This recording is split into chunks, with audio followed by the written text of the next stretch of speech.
Hey, hey there, y'all. Well, I did this video. It was like 25 minutes long, and I kind of want to shorten it up. I've seen that three people already watching. I'm like, I'm gonna redo it. But anyway, the I was looking through YouTube here. I came across this channel about talking about uh, Melchizedek. That maybe he could have been Jesus, or he could have been a pre-incarnate God, which pretty much is Jesus. Um, he could have been Shem, or he could have been a child of Adam and Eve before the fall, who was trapped in the garden, and the garden was buried after the flood, and somehow he grew into manhood or whatever. And I don't see how that's relevant or how that even could happen. It was just a theory. It was nothing that he would have said that it's kind of to try to prove that it was so or whatever. I don't think Eugene Kim, he's a Bible believer. I think the channel is UC Berkeley or something like that. Is a Oriental looking fella, but I think a lot of what he says is great stuff. But I think it was just based on the depths of the earth, Eden being buried and stuff, that the trees of Eden, you see things like that was talked about in the Bible. So anyway, it's a thought, but I don't know if it would have happened like that. It's just like sometimes somebody, hey, it's like sometimes somebody will try to say the gap theory that Satan ruled the earth before Adam and Eve and stuff. There's no proof of that. The Bible doesn't say it. Things of that nature. Why did you just get up? Why didn't you sit down just to get up? Why do you do that? I don't understand you. Talking to my dog. Anyway, he's weird. He's so weird. But anyway, I want to show you though here in chapter 5 of Genesis, and you can see every time I read this Bible, I usually wrote in it with an ink pen. Come on, get up here. Come on, jump. Come on, ain't nothing wrong with you. Come on. Sit down. Sit. Alright, so I'm gonna just show you something interesting here. Try to at least. So every time we see somebody born here, from Adam on down, you see in the verses that they say whenever Adam was such and such an age, and he had born to him was Seth and so on, and then he died. So a perfect example of that, verse 5, chapter 5, verse 5 of Genesis. It says, in the days of Adam, the Adam who lived were 930 years, and he died. And you see that all the way down to from Seth, and quit farting, you stinky. Jeez. Seth, Enos, Canaan, let's see, Mahalalel. I thought there was Enoch in here somewhere or another. Mahalalel, Jared, Enoch. Enoch, of course, he was translated. He went to be with the Lord.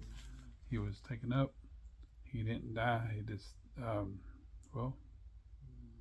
yeah, okay. And then Methuselah, of course, he died.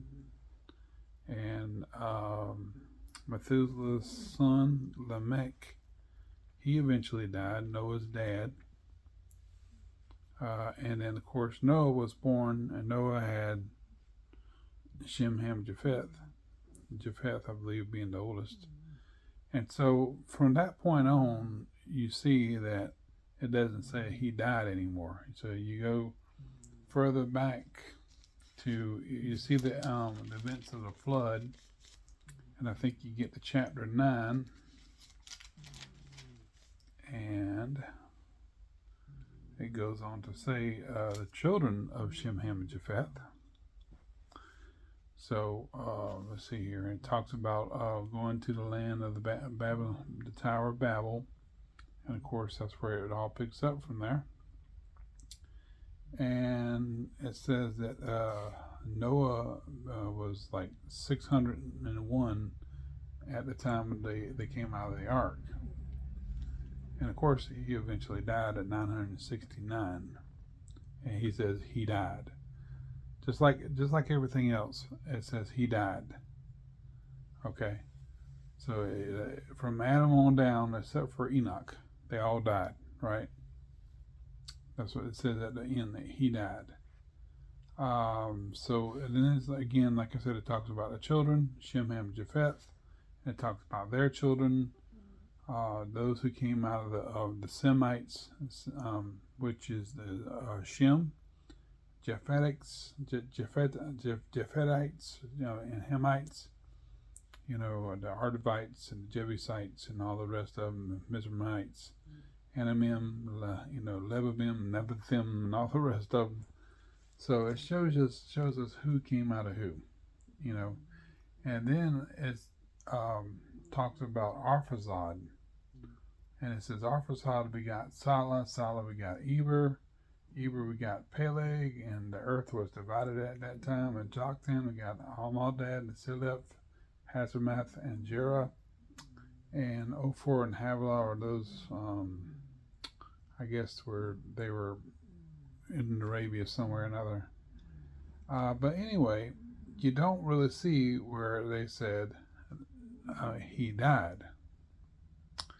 So anyway, and it says the whole earth was of one language and of one speech. And it came to pass as they journeyed from the east, that they found a plain in the land of Shinar. So they were journeying from the east. Okay. So they were heading west, maybe. Okay, and then they made bricks and built the Tower of Babylon, and the language was confused. So anyway, hush. Going to verse 10 of chapter 11, it says, these are the generations of Shem. Shem was 100 years old and begat Arphaxad 2 years after the flood. And Shem lived after he begat Arphaxad 500 years and begat sons and daughters.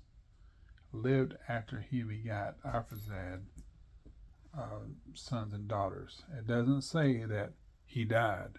Well, of course we know he died eventually, So he was 600 altogether, that we know, because he was 100 years old when he had Arphaxad, and so he lived at least 500 more years.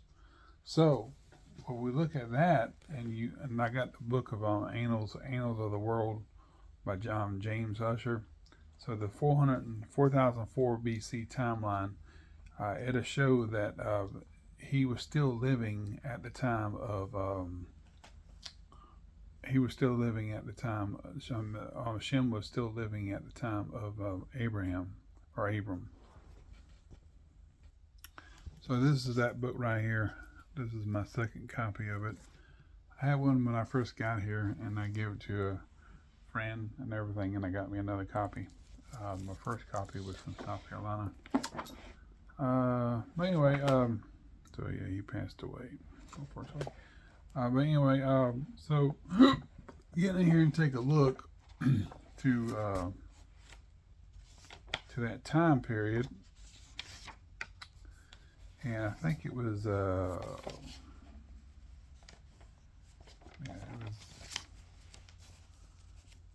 Abraham. It was,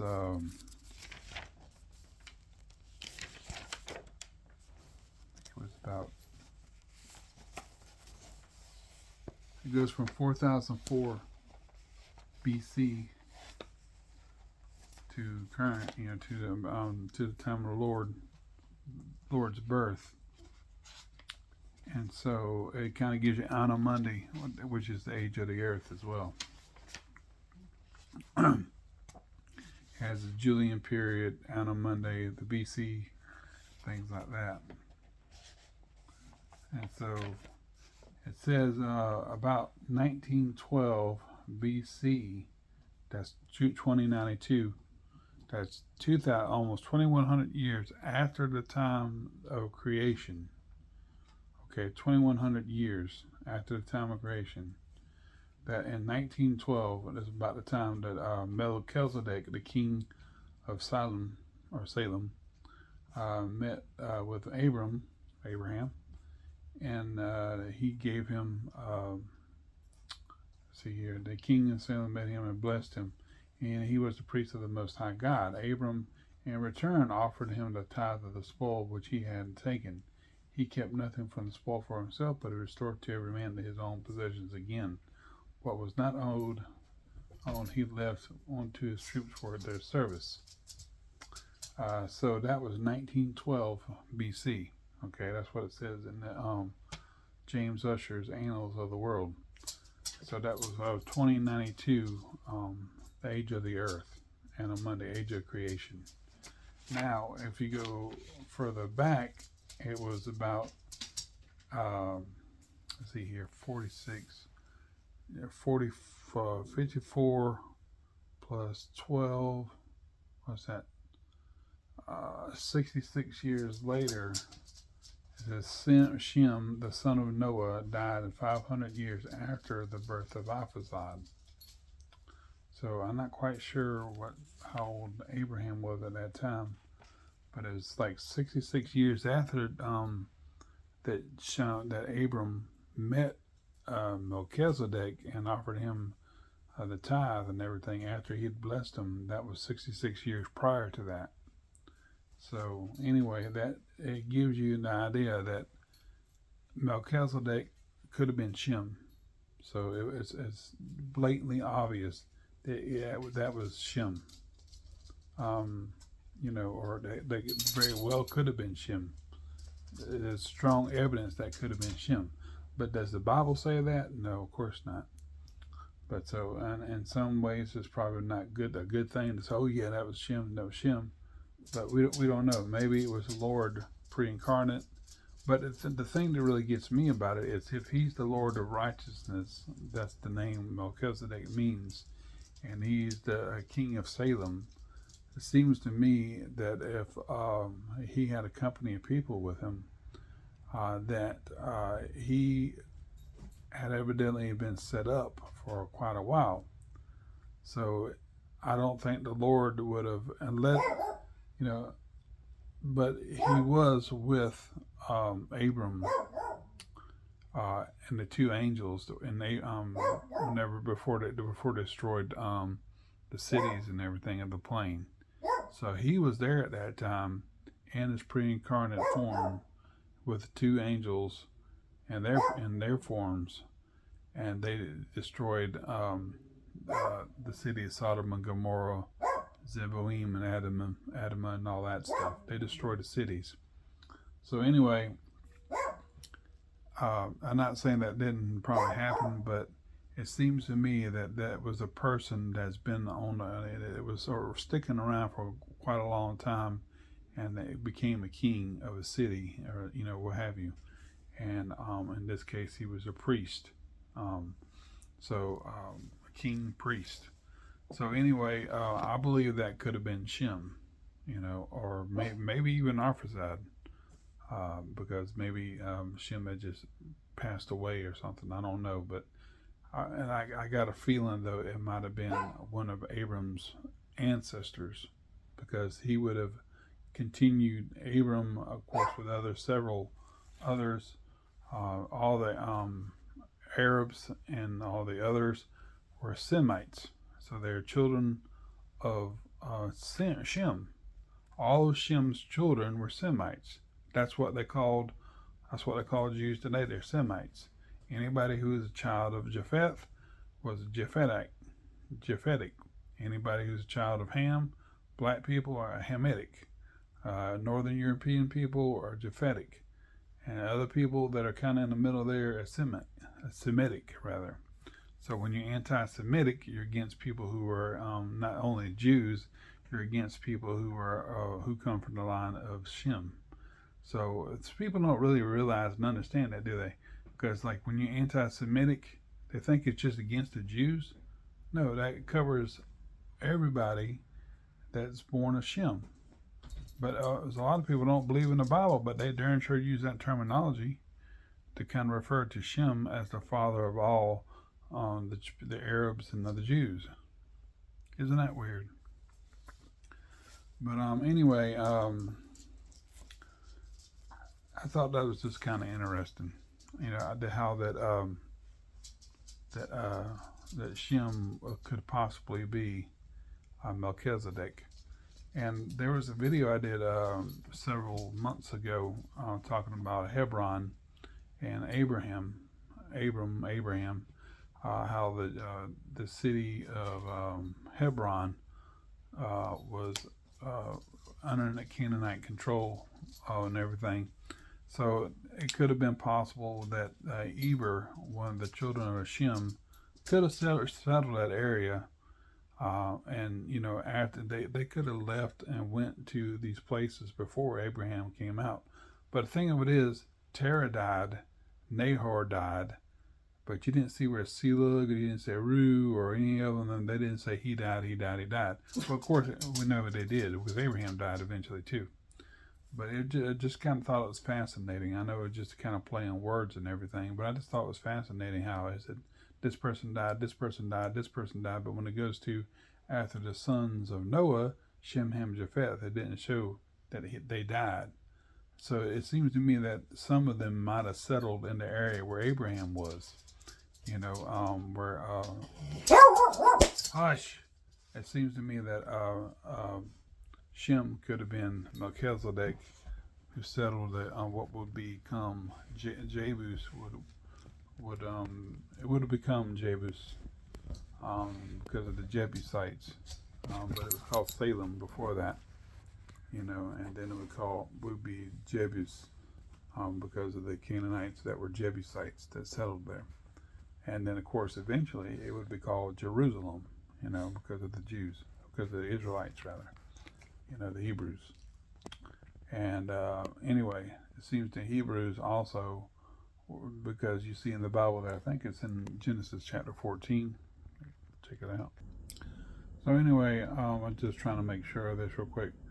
That in chapter 13, verse 18, it says, then Abraham removed his tent and came and dwelt in the plain of Mamre, which is in Hebron, and built there an altar unto the Lord.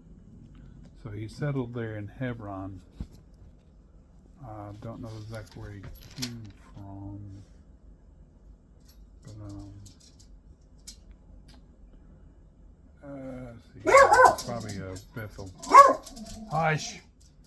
No, I swear. But anyway, he removed his tent, came to Hebron, and made there an altar. And then when you look in chapter 14, it says that Abraham, and then verse 13, chapter 14, verse 13, it says that, and they took Lot, Abraham's brother's son, who dwelt in Salem, and his goods, and departed. And there came one that had escaped, and told Abram, the Hebrew, for he dwelt in the plain of Mamre, and the Amorite, the brother of Ishmael. Okay, so if we read that again, and there came one that had escaped, and told Abram the Hebrew, for he dwelt in the plain of Mamre, the Amorite, the brother of Ishmael. So why are they calling him a Hebrew? Because he dwelt in the plain of Mamre, the Ishmaelite, the Amorite, which is Hebron. So he was named the Hebrew after Hebron, not Eber, which is also a son, a grandson, a great-grandson of Shem. So it seems, if that were the case, if he were called a Hebrew after Eber, then he would have some kind of association with him. He would have been in the area, something like that. He would have been in Haran or next to Babel, wherever that was, wherever Abram came from. So anyway, that wasn't the case. He was named a Hebrew after where he was living. But anyway, it just seems to me, though, other than that, that Shem possibly could have been Melchizedek. And it's pretty cool that he said that you know, they didn't say that he died. And of course, later on in the Bible, you see that he had no parents, he had no beginnings. There was nothing recorded, of course, because it was so far back. Shem must have been a pretty old guy, because his father, Noah, was 900 and some odd years old. Man, Noah was really old when he died. He was close to 1,000 years old, just like Methuselah was, just like Adam. Noah lived almost 1,000 years. So Shem living around 600, 700 years, 500 years after Alfred was born. I mean, that's highly possible, and so there was no doubt that Shem knew of Abraham. He knew Abraham. He knew Terah. He knew he knew all his grandchildren, in some fashion or form. Maybe they didn't get to see each other a lot, but there might have been, if that wasn't Melchizedek, wasn't him. But Shem was definitely alive at that time. It seems like he was still around at that time, along with Arphaxad, along with Eber, along with Sela, Ru, Serug, and everything else. So, and anyway, I just think that's pretty possible that it could have been him. But anyway, your thoughts on this? You know, I don't know. But it's interesting stuff here from James Usher's Annals of the World. Tells you a whole bunch of neat stuff.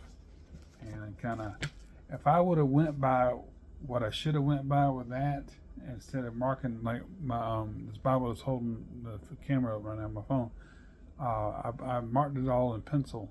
If I would have went by that, things would have been a lot more easier. But anyway, I didn't. I wasn't thinking about it whenever I was going through my other Bibles here. I got them all pinned up, and I wish I would have known to do what I am doing now back then. It would have turned out a whole lot better with my Bibles. But anyway, just wanted to share that and see what y'all think about it. And I'm going to get off here and let this download. And we'll see you later. Hope you enjoyed that.